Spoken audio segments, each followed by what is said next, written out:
Welcome back to Hannity. All right, the new movie Noah is stirring up some controversy, some serious controversy. Now, critics of the film, which chronicles a story from the Bible, say that it's not religious. They are arguing that it outlines an entirely different, and they say inaccurate, series of events. Meanwhile, the director, who is also a self-proclaimed atheist, has called his film, quote, the least biblical film ever made. So then why did he make a movie about Noah? Now, in light of this controversy, we sent out our good friend, Fox & Friends' first co-host, Ainsley Earhardt, to the red carpet, the big event, the premiere in New York City last night, to see what the actors had to say. Take a look. There was a little bit of controversy about the film. Some Christians were upset and offended. Everybody said, yeah. What's your reaction? I think it's foolish. They hadn't even seen the film. Stay true to the Bible? There isn't much about Noah in the Bible. It was always going to provoke a certain amount of controversy. All biblical adaptions do. What Darren hasn't done so much is take liberties with the text, I would say, is fill in the gaps. We're talking about the word God wasn't used, yes. Creator was used? Yes. We take a half step back from having it be a specifically Christian story or a Jewish story or a Muslim story, and it becomes a universal story. But just some people are so conservative that they won't even accept it today. You know, there's no perfect way to do it, and in order to put it on screen, you got to pick and choose. I talked to the writers. They said that they replaced God with the word creator. Yeah, and there's, believe it or not, there are actually Bibles that exist now that have done the same thing. You were talking about some of the critics of this show, and you said that it's stupid of them to be critical of this, and I know there's been some controversy. I just wanted to get your take on that.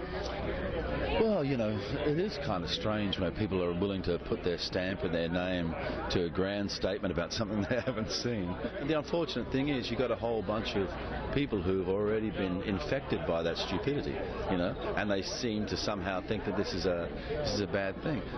All right, joining me now, Breitbart.com editor-in-large. It's Ben Shapiro, Fox News contributor, Father Jonathan Morris, Fox and Friends first co-host Ainsley Earhardt. Ainsley, let's start with you and your report.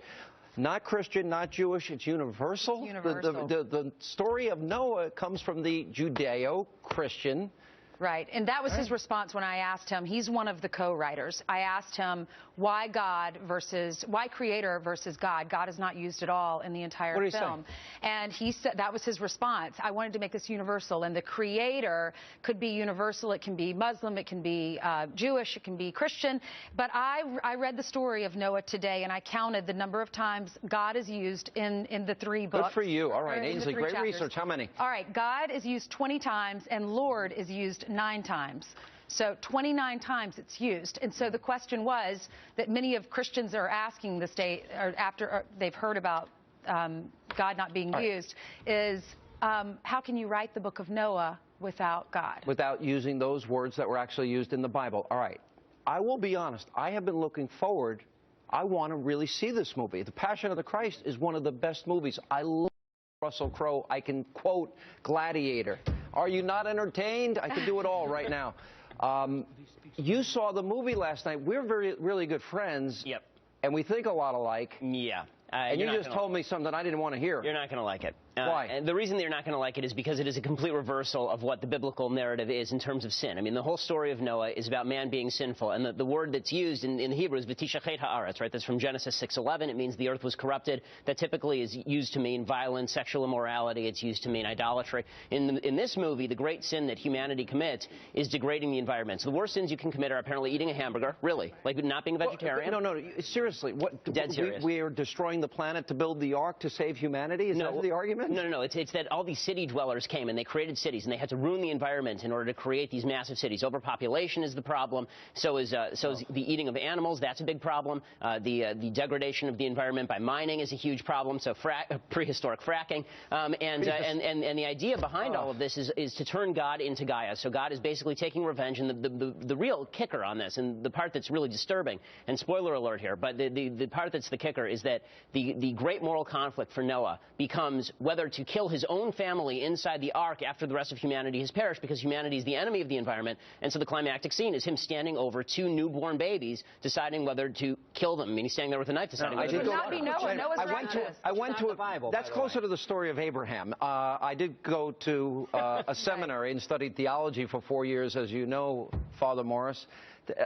Look, we're friends, and I have no doubt that I will probably see it the same way as Ben, if I even go now. here's the issue. The story of Noah is a relatively small story. 3 chapters in the book of Genesis, right? It's not, and so you need creative license. We think of the Passion of the Christ. You brought it up, where I worked for over 2 years on the set, and there's creative license. Did it happen exactly as the Passion? No, and that's okay. It's a film. It's just a film, but when you turn the story on its head, when you reverse the understanding of sin, when you change the nature of God, when you have the great moral dilemma being killing grandchildren where the Bible didn't even mention that they existed. All he said was, bring your 3 sons and their wives onto the ark. And now we have, and unfortunately the problem here is not that Aronofsky is a bad guy. I have no idea if he is or not. But when you write a story about a religious sacred text, and you don't start from the point of view of faith, you're going to have something that doesn't look anything like the sacred text.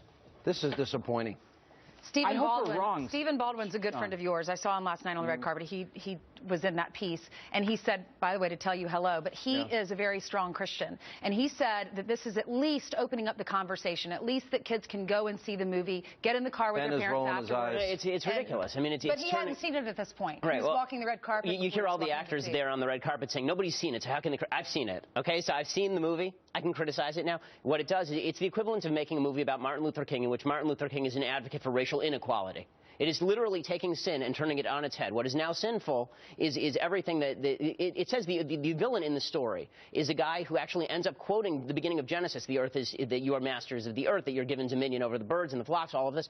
The villain says that because you're not supposed to have mastery over all of these things. I mean, it's deliberately misquoted. The hopeful part of all of this is that we're talking about the Bible, no doubt, and what it means is that these stories, the real story, still has great weight. 2,000 years later, we're talking about something. How do you have an atheist who says it's not about the Judeo-Christian ethic, it's to be universal, and then the way Ben describes this, that seems to me to almost be, would I be wrong in saying maybe a mockery or just turning it into it's a pagan myth, and you know, I'm probably more cynical than Father Morris a little bit, but I hope it's ignorance. It's willful ignorance, which it might be. That's the forgiving side of you. Well, it's to make money. It's to make money. I mean, it's to take biblical stories and to make money off of them. What Ainsley said. Look, she went to the Bible. How many times did they mention God? 20 times God and 9 times Lord. And Ari, one of the writer that you saw there with the beard, he said Bible is full of tremendous stories, great narrative, and epic tales. Absolutely, but tell the story. Okay. Guys, really good job. Ainsley. Thank you. I love Russell Crowe. Gladiator. Are you not entered? All right, I'm done. Thanks, guys. Good to see you. I probably will go see it just to see, and I'll write you first, Ben. All right, coming up next.